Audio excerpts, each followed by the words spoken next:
Bonjour, je vais parler à l'anglais aujourd'hui parce que la terminologie scientifique, mathématique est toujours plus facile en anglais pour moi.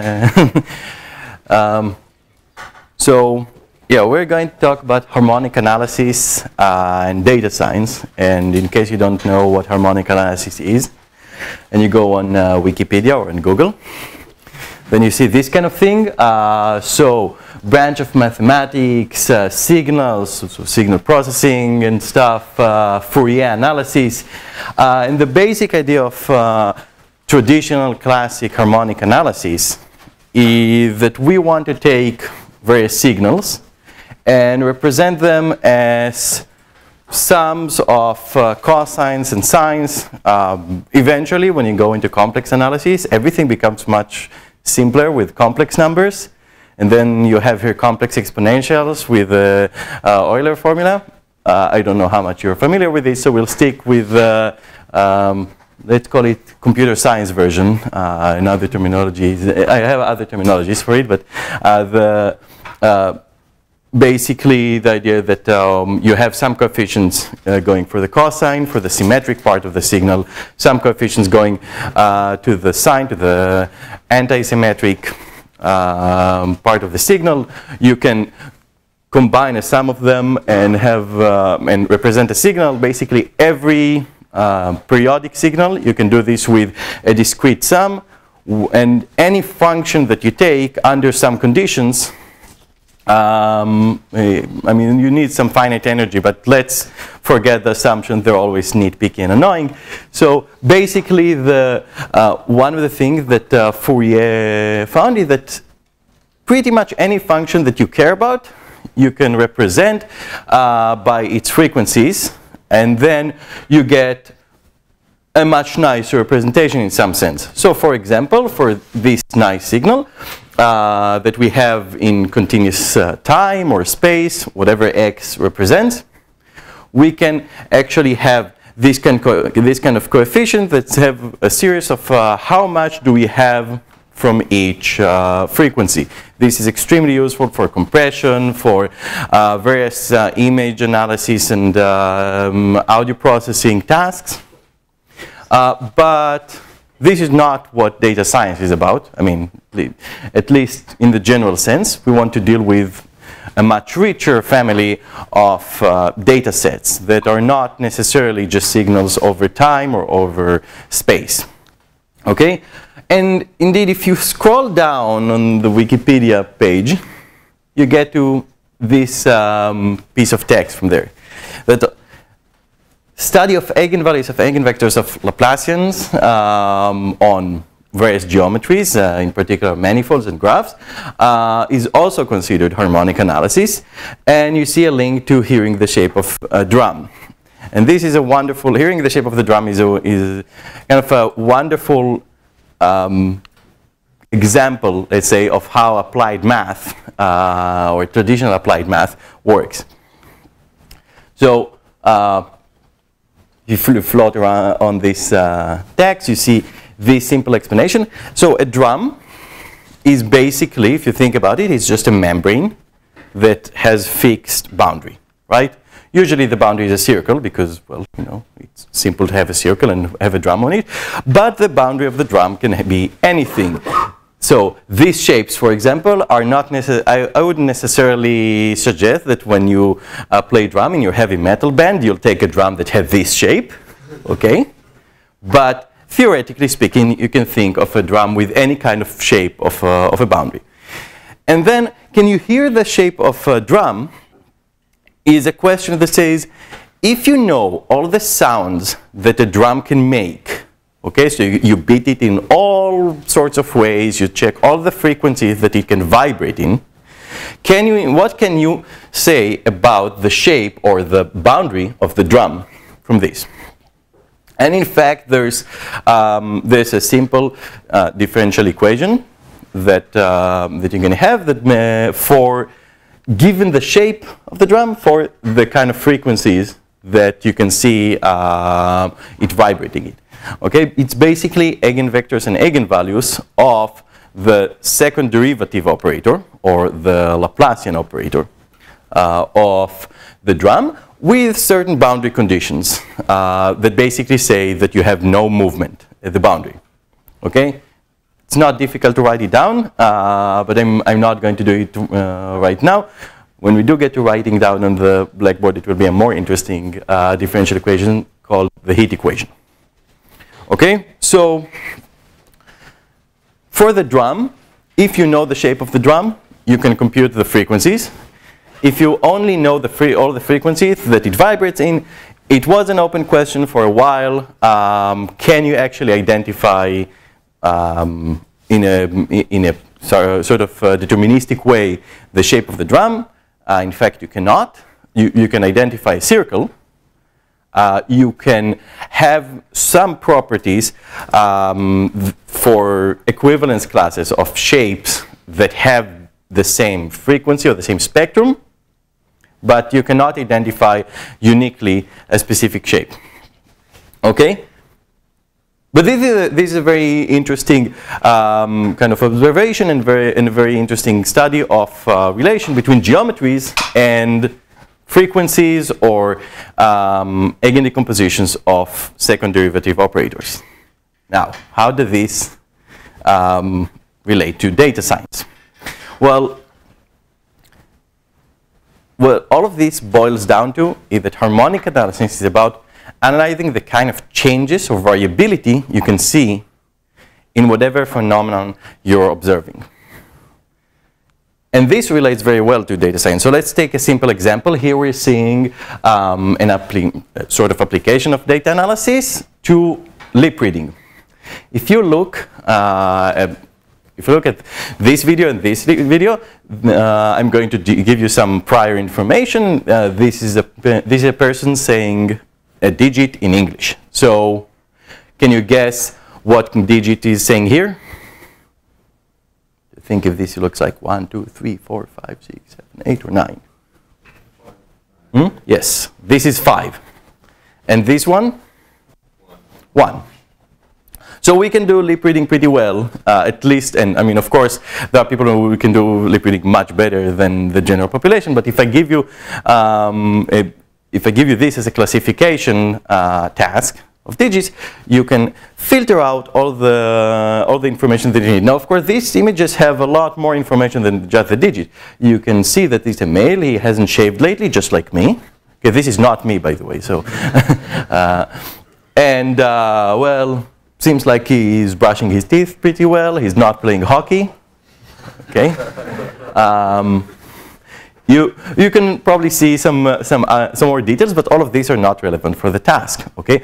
And since we have only one speaker, basically, if we now take all the frames from all the digits, and we look at what are the actual degrees of variability, the degrees of freedom that happen in this system, okay, in all the frames, there are basically two parameters that, the underlying parameters, underlying factors that dominate the variability here. You have how much the lips are opening, and you have how much teeth you see. Okay?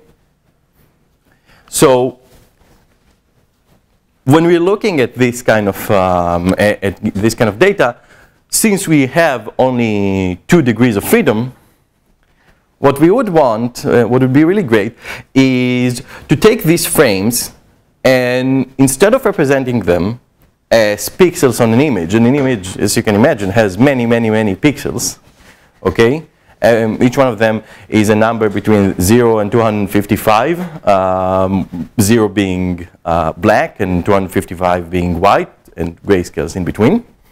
Instead of having this very, very high dimensional space, we'd want to extract some kind of representation that is that has a much lower dimensionality, that spans this kind of 2 directions. Here, lips are closed. Here, and as you go here, the lips open more, and you have this kind of direction here that goes from showing more teeth to showing less teeth.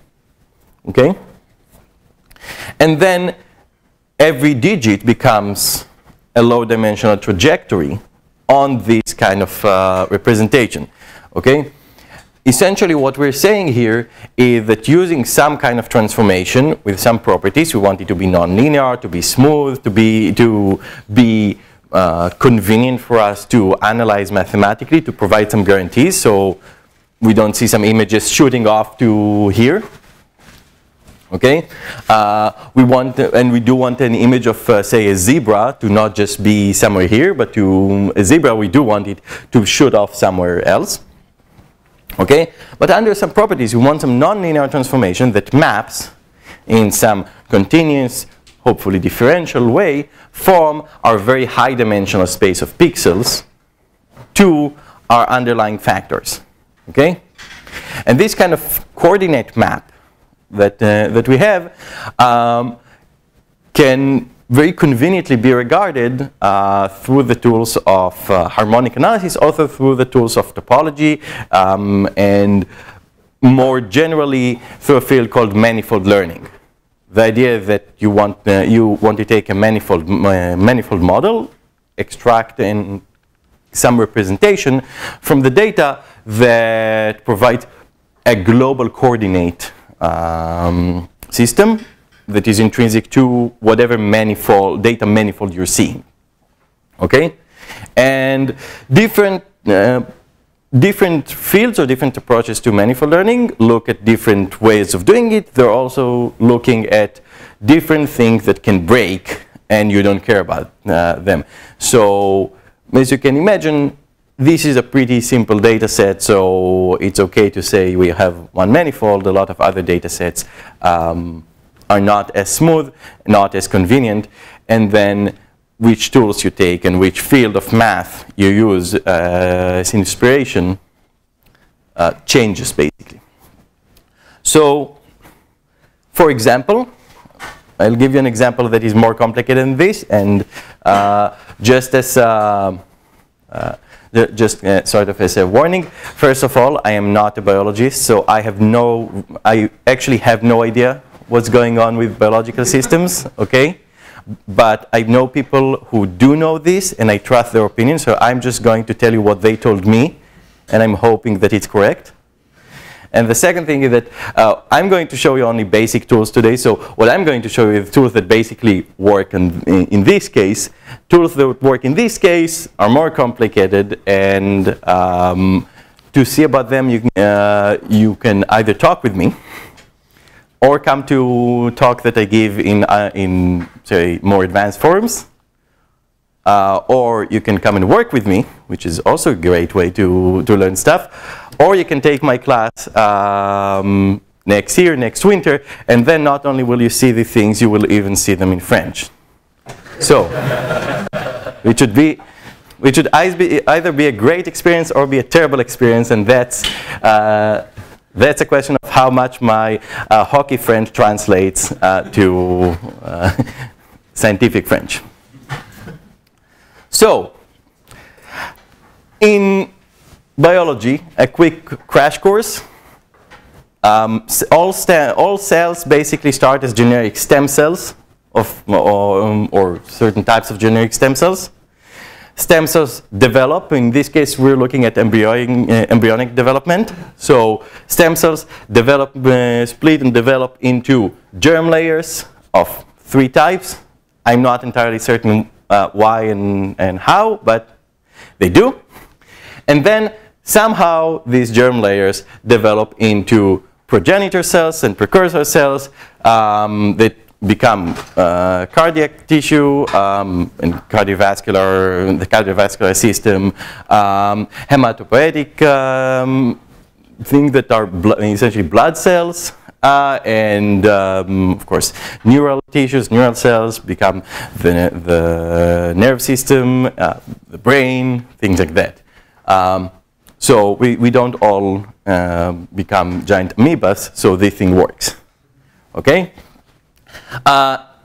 This process is extremely interesting to study because the mechanisms that make cells transition from one state to another, from one cell type to another are interesting. If we if you understand all the branches that of development, of normal development, we can also identify branches of abnormal development. And then, for example, when you look at cancer, hopefully we can identify early on what happens with cancer, block various transitions. In fact, one of the very well thought or motivated transitions to study is called the epithelial to mesenchymal transition. Again, I have absolutely no idea what it does, but it is a critical part of cancer metastases. So people are trying to study the driving forces of this, and then we will get to that a bit later. Studying these things is difficult for various reasons. And recent technologies to study this kind of thing developed new ways of sequencing genes, basically at the single cell level. And to do this at the single cell level, they have a system of pumps. This is on the one hand very simple, on the other hand very impressive that they manage to make it work. Series of pumps that do things in a synchronized way, capture single cells, individual cells in oil droplets, and then break them apart and get them to emit something, whether it's light or some other indicators, count them, and then you have expressions of genes. Okay? Now, you get a cloud of points from this system, and you want to take this cloud of points in very high dimensions and extract a data manifold that will see its structure. The structure you get is something like this, at least if you do it with sufficiently advanced methods. Okay, one of them is the FATE method that I developed together with other people at Yale. You're welcome to go and look at our preprint. It's about, I don't know, by now it must be about 80 pages long, so, you know, short read for the weekend. And the kind of geometry that we see in this case is, of course, much more complex than the manifold we saw just for the images. But basically, the colors here are rough measurements of time of when we sequence cells. Things start from embryoid stem cells here. They progress here through the germ layers. And here you see, for example, a trajectory going up here for cardiac progression, a trajectory going here for neural progression. And when you look at all of these things, every point is a single cell, as I said. The original dimension is something like 30,000 dimensions. And this is embedded into two-dimensional representations, two-dimensional coordinate system. If we go around and analyze the thing to see what kind of trajectories we see, we get this kind of picture that has a roadmap of progression, and the sort of markers or driving forces of each branch here can be analyzed when you isolate each branch and do some further analysis. So this kind of idea of finding underlying low-dimensional manifold-like geometries is pretty powerful. And hopefully you're all well inspired and motivated by now that it's a good kind of a good application or a good applied math thing to do. So okay, how do we do this? How do you get from high-dimensional data to some kind of low-dimensional data manifold structure? So now we're going to switch gears from showing you single cells and stuff like that, or images, to simpler things. Okay, let's take a curve. Let's suppose that our data is just sampled from a curve. Okay, and the curve is in 2 dimensions. Okay, so obviously, if you just try to take some kind of bounding box over here or see statistically how much variance you have in each dimension, you'll see that this takes a 2-dimensional space to look at the raw data. Okay, but of course we clearly see that this is a 1-dimensional shape. And in fact, if we take a local neighborhood here, okay, and we just look inside this kind of ball around the point here, we only see one segment, right? One line segment that is clearly one-dimensional. We don't see any curvature, we don't see any second dimension. Okay? So this kind of neighborhood captures the correct intrinsic dimension. Okay? We can have different densities, different number of points here, so we can normalize things by the L1 norm to basically get a let's call it a transition probability of what is the probability of jumping from this point to any other point in the data. So we're going to say that the probability of jumping all the way here is going to be very small. Okay, obviously that there's no problem. There's no way we're going to jump around here because we just don't have any data points to jump to. Okay, we're just not going to see anything. So basically, all of our transition probabilities will go on this line, and it really doesn't matter whether outside this ball we just have a one-dimensional thing, a one-dimensional line, or we have it in higher dimensions. Okay. In the case of cells, this is perfectly reasonable from a biological point of view also, because cells differentiate through small mutations. They don't just magically transform from one type to another. And through these small mutations with very low degrees of freedom, because most mutations just don't survive and collapse back. So when we're looking at biological systems, this is very reasonable. When we're looking at videos, this is also very reasonable. When you go from one frame to the next, only a few things change. There are basically there's not a lot you can change. But even for natural images, if you look at the organizations of pixels that form a reasonable image, if you just randomly decide to put pixels, you just see noise, right? And if you take an image and you're asking yourself, okay, what can I do to the image of a face and still have it look like a face, okay? There aren't a lot of things that you can do to a face without corrupting it and it being very clearly corrupted. So by taking local neighborhoods, we can uncover something about the intrinsic geometry. We can uncover some kind of transition probability that now don't care whether we're in high dimensions or low dimensions.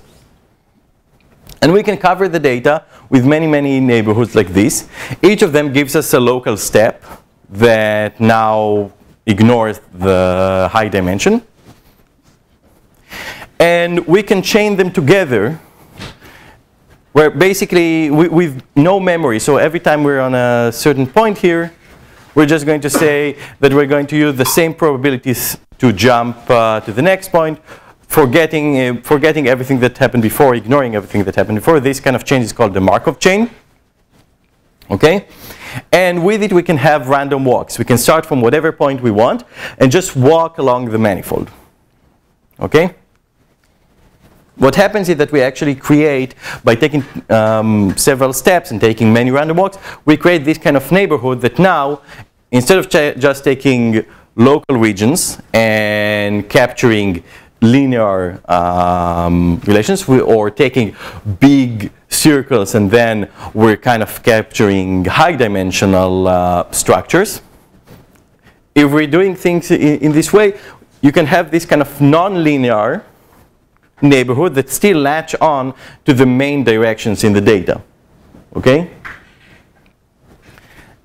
Now, from this point, the question is, okay, how do we take these kind of neighborhoods and find a coordinate system that preserves these kind of neighborhoods, okay, and ignores the original presentation of the data. So now we're going to only encode transition probabilities, throw away the original feature, the original pixels or gene markers or whatever it was. We just have the intrinsic structure of the data captured by these transition probabilities, by this random walk that kind of go and reveal the data, and try to capture some coordinate system that gives us a good representation for them. Now, at this point, it's worth mentioning that if you're looking at this and you're thinking that, okay, well, taking these local neighborhoods with some transition probabilities is kind of like building a weighted graph, which you'd be right about. This is exactly what we're doing. We're saying that all the data points become vertices.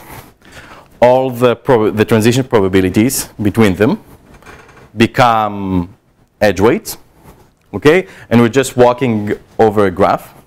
Then, well, these kind of neighborhoods seem like geodesic distances or geodesic neighborhoods, okay? This is kind of like if you want to go from place to place by public transportation, then I live next to the Loyola campus of Concordia.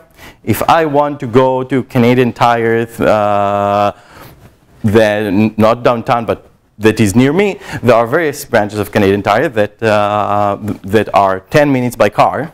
But if I go by public transportation, it takes an hour to get there because, well, if I'm at my home, what I have to do is to go to some metro station, then go to station of the metro, then take another bus, then go there. So you have geodesic distances. But, and this is good for public transportation, but when we look at data, we don't actually have just a nice clean graph a lot of times. We do have different densities. We do have regions where we have some cluster with a lot of variation and some regions where you have some bottlenecks. Okay? If you just take the geodesic distance, which is essentially a shortest path distance on a graph, well, you have no way of distinguishing whether you're going through a dense cluster or you're going through a bottleneck. Okay? But luckily for us, when we're looking at this kind of diffusion or random walk notions, we're actually considering multiple pathways between points. We're considering all the pathways that happen between them, all the random walk that you can take to get from one point to another. Okay? And in this way, regions that are here inside a cluster would be much more well connected, would be much closer to each other than regions that go through, say, a bottleneck or some sparse regions in the data. Okay? This is what allows us to see this kind of trajectory that I showed you in the case of the single cells. Okay? Now, another way to look at the things instead of just looking at the process that we're building is to say, well, what we're actually doing is we're replacing every point from whatever original representation we had to some kind of diffusion process starting from that point. So let's say I take a unit of mass, I put it at this point, all of it concentrated in one point, and I let it propagate through the data. Okay? Where the amount that propagates in each direction is determined by the transition probabilities that we computed. And the propagation time is just how many steps we take over the data. Okay? I get this kind of representation that indeed from here basically reaches the central regions of its cluster, and some of it is leaking through the bottleneck. If I now take another point from the same cluster, it reaches pretty much the same regions, so we know that these 2 points at some time scale, at least at some resolution, are very similar, and they probably represent, say, the same state, the same cell type, the same kind of leap motion. Okay? If I take a point here, then most of its matter will be concentrated in the other cluster. Some will leak through the bottleneck, so I'll see some connection between them, but not a lot. Okay? So how do we now take these representations, okay, and get some coordinate system for them? Well, what we're going to do is to take this kind of neighborhood that we define, and just to make it more concrete, we can take Gaussian neighborhoods or Gaussian affinities with exponential decay. So you take the distance between 2 points, you take e to the minus distance over some radius epsilon. we compute the transition probabilities and organize them in a matrix. So now if you think about it technically, when you're looking at data, if you have, say, 10,000 points in 100 dimensions, then you can say, okay, each point with 100 dimensions is just a row with 100 numbers, and I have 10,000 points, so I have a 10,000 by 100 matrix. Okay, and we're representing things like that. Here, we're saying that we're ignoring whatever parameters you had. We're just assembling a new matrix. So every point in our data is now represented by all the probabilities to any other point in the data, all the transition probabilities. Okay? Now, supposedly we want to care also about time, okay, because we can take many time steps. But luckily for us, if you just assemble probabilities in this kind of matrix, and you just take powers of that matrix, just matrix powers, matrix multiplication, you get diffuse probabilities. You get the right kind of probabilities. Now that we have this matrix, to get a coordinate system, we're just going to use the same trick that's used in PCA or singular value decomposition. I don't know how many of you heard about principal component analysis? Okay, not a lot. The idea that we take eigenvalues and eigenvectors of this matrix P. Okay? There are two ways of looking at it. One of them is that if you take these eigenvalues and eigenvectors, then basically these coordinates will preserve some inner products, meaning some kind of metric relations in the representation that you have. In our case, this will be distances or relations that have to do with where things diffuse. Okay? The other way of looking at it is that you preserve variance, or local variance at least, in the data. Okay? Once we have these eigenvalues and eigenvectors, so these are the eigenvalues that we have, and we can organize them in descending order, and you will have to trust me, but it's not difficult to prove that in fact all the eigenvalues go from 1 to 0 when you order them like this. Okay? And each eigenvector here has has basically one number per point, right? So we can take all of these numbers for each point and have this kind of representation. What happens is that the diffusion time just enters here as powers of the eigenvalues, which is very convenient. It's just a matter of how you weight the coordinate that you have. Okay.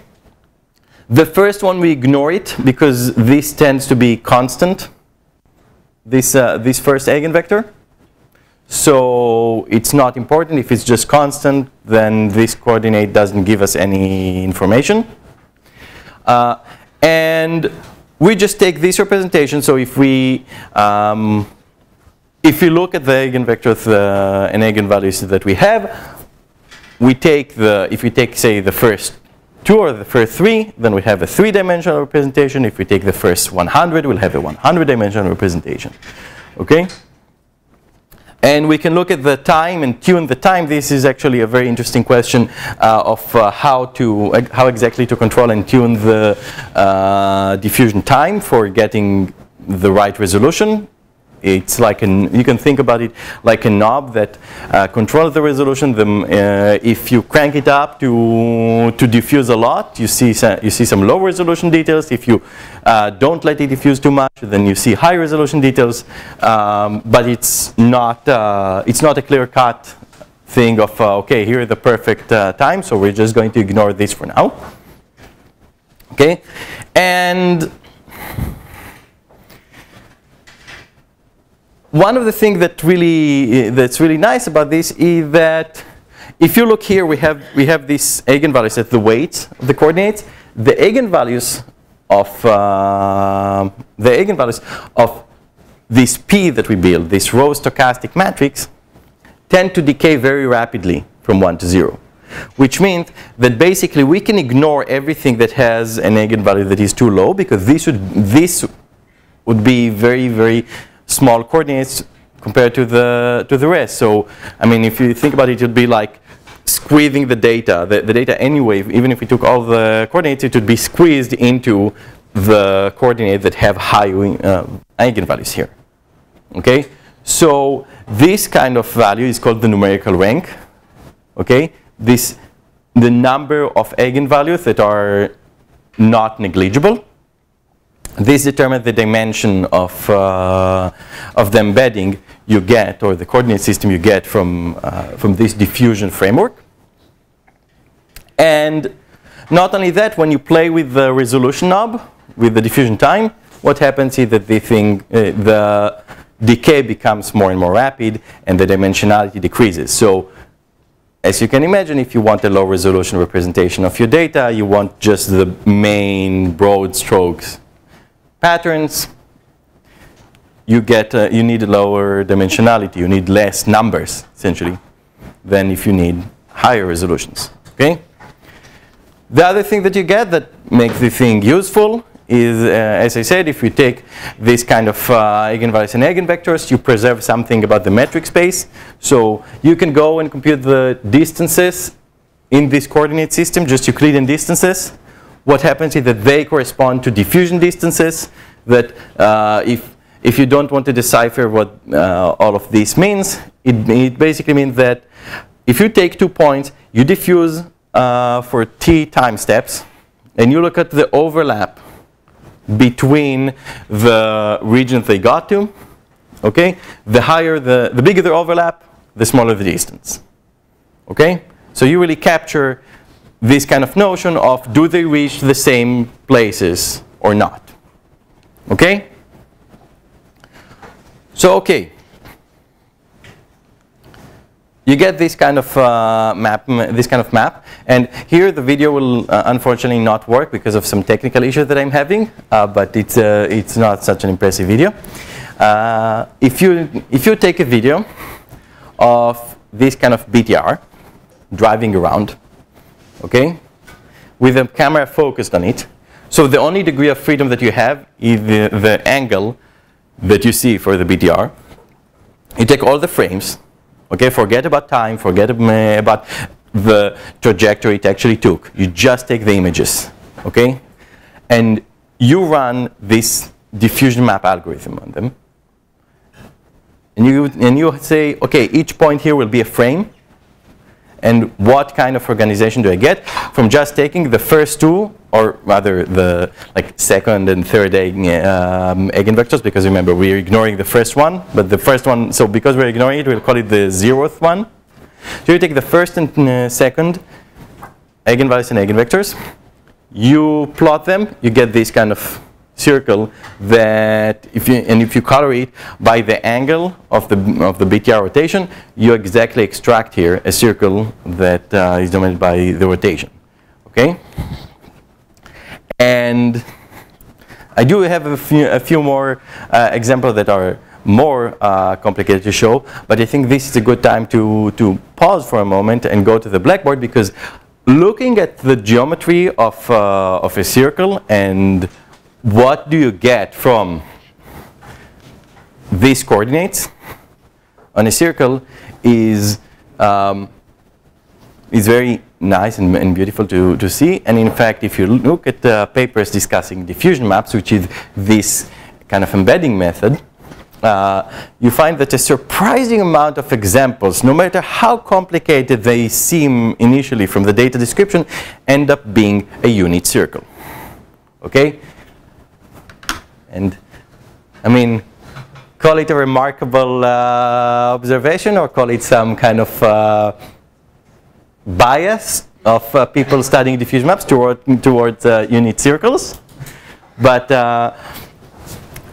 let's go and see what happens mathematically when we do this. If I can make this, okay, make this go away. Oh. Okay.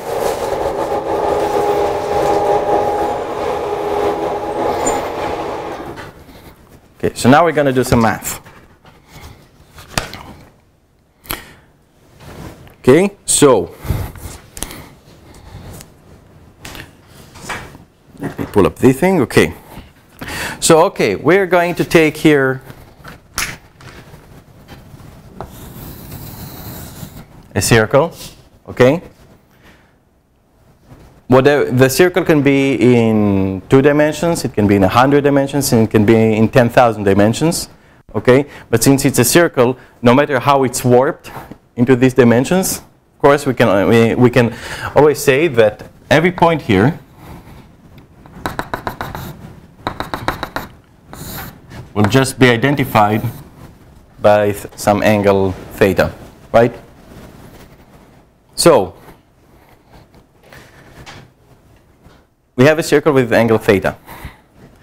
We're saying that we're going to represent each point here by some diffusion process, okay? So when I described it intuitively, I said let's put a unit of mass and let it diffuse with the data. But actually,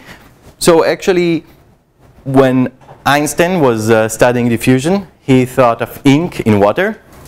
You take a drop of ink, put it in water, let it diffuse. And what can you say about the shape of whatever with it? But the more traditional way of looking at it now is through heat and temperatures. So it doesn't matter which temperatures. Let's say that the heat at time t at position theta, okay, is represented by h, okay? So, okay, what kind of, just like the question of what kind of frequencies can we hear from the drum, we can ask, okay, what kind of functions h can I choose that will represent a reasonable heat propagation process here? So it doesn't really matter what I start with. I mean, we can start with saying, okay, let's hit this point to be 100 degrees and everything else is 0 degrees and let things diffuse. Or I can say, let's have another initial condition of whatever random thing I do here, okay? Whatever initial condition I do on the circle, I assume, of course, that I don't lose any energy. The circle is nice in that it doesn't have a boundary, okay? It's just a periodic curve, so we don't have to worry about boundary conditions like we had to worry in the case of the drum. The main thing that we need to worry about here is how things progress, okay? And for this we have the heat equation. The heat equation is a very simple equation that says, well, very simple if you know what partial derivatives are. I assume you know what partial derivatives are. Okay, if you don't, then if I take the partial derivative with respect to t, then I just fix theta. Anything that has to do with theta is just a constant. I only care about t, okay? And vice versa. Derivative of h with respect to t will be equal to negative second derivative of h with respect to theta. Okay? Yes? Hmm? Don't we go until 1:30? No, it's 20. Okay, well, this will be quick, and then there are like a couple of slides. So I was figuring I'll leave 10 minutes to questions, but okay. Oh, right, whatever. We'll be fine. So this is the heat equation, okay? So we can stay here another hour and I'll show you how to solve it. Then we have to cover some background on the ordinary differential equations, partial differential equations, and some other stuff. But since Victor here is pressing me, I will not solve it here. Okay, it's a good thing that you say this because this gives me a perfect excuse to not solve it. Okay, but we can test some things, okay, and see if they satisfy this or not. Okay, so what would be the simplest function you can put here as h that will satisfy this? 0, okay, yeah, 0. But let's assume we do want some energy. But you're getting there. Constant. Constant, yeah. Whichever constant we put here, this will be 0, this will be 0, right? And we do have some energy. So let's take the best constant. H equals 1. Okay? So, okay, 1 works. Another function that works here is e to the negative n square t times cosine n t. Cosine n theta, sorry. And cosine n theta. Okay?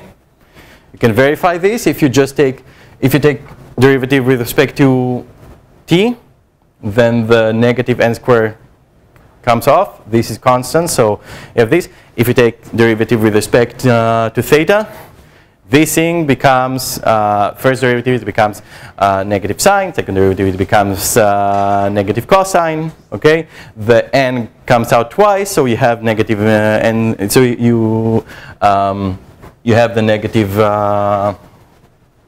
you have this coming out, and then you get the same thing, okay?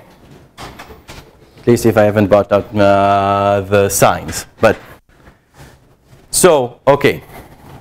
Another function that gets you the same thing, e to the negative n squared t sine n theta. Okay? Again, you can verify. Up to the sign that I may have botched here. This, have I botched here the sign? I may have botched here the sign. I think maybe, yeah, maybe I botched here the sign. Anyway, you can verify that you get here the things. Not only that, any combination of them gives you a solution to the heat equation. Okay? So now we can organize the things. We can say that this thing we can even say that this is e to the minus 0 times t cosine 0 times theta, just to, so it will be even more beautiful. Okay? And so we can take indices and say we're going to go cosine sine, cosine sine, cosine sine, cosine sine. Okay? Starting with 0, then 1, then cosine, the cosine with 0, then sine with 1, cosine with 1, sine with 2, cosine with 2, sine with 3, cosine with 3. We get all the frequencies that we can have here, basically going 1 period, 2 periods, 3 periods over the circle. Okay? This is exactly what you get as the eigenvectors of in the circle case. Okay? You can show that as neighborhoods converge to 0, as the number of points converges to infinity, okay, what you get is that the eigenvectors exactly converge to this set with this indexing. Okay? This means that here, if we ignore the 0, 1, we just take cosine and sine with the same radius, so with the same e to the negative n squared t. So we get here basically r cosine theta, r sine theta. Okay? R here is just being equal to e to the negative 1 in this case. Okay? Or e to the negative t. I'm good. Okay? And we get here exactly these Cartesian coordinates on the circle and organize things like this. Okay? I'm going to quickly show you 2 more slides without, and then we'll do questions. Okay? So just, so this is what we get here. Even this decay becomes very reasonable because you have e to the negative something t. Okay? And I'm just going to jump. Well, this works not only for circles. For the circle, you can write it down and explain it like this in a very nice way. But if you take some geometry that is like this, okay, manifold with anomalies surrounding it, that is more complicated, get this kind of embedding, it uncoils it, puts all the anomalies aside, so you don't actually project them on the manifold, and you can distinguish them. And not only that, if you run it on real data, I'm going to show you a very simple geometry, not a simple example, but we ran an experiment here, and I'm not going to explain to you what's going on here, but we ran an experiment that takes 300 drug perturbations, apply them to certain blood samples, okay? We get mass cytometry, which are proteins for cells, and we want to build a geometry for them. So each patient becomes a distribution of cells. In this case, we don't actually take features. We actually compute a distance, a metric space, using earth mover distances that I'm just going to skip now what they mean. And we build the diffusion map of it. And the kind of manifold that we have here really spans the effectiveness of drugs for blocking epithelial to mesenchymal transition, which I mentioned before. That is, this is a critical component for cancer metastases. And we really get this in an emergent, just in an emergent way from the structure of the data. Okay? And with this, I will stop here, and if you have any questions.